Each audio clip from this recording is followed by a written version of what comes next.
Seminole County's Central Transfer Station suffered an overnight fire a month ago with major damage to resources. The fire started in one of the trailers and within hours spread to 4 trailers, and they were destroyed. Most plausible culprit, rechargeable batteries such as lithium batteries or perhaps a lead acid battery in one of the trailers.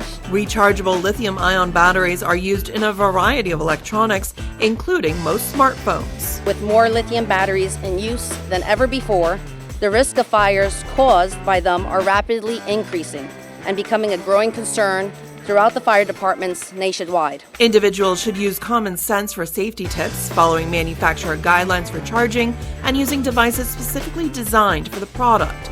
Proper disposal is also key, with households encouraged to bring batteries identified as lithium-ion to the Central Transfer Station's Household Hazardous Waste program. All batteries, lithium batteries, will have on there no trash, and it'll also have the element sign on there for lithium-ion batteries. What we do is we bag up each battery.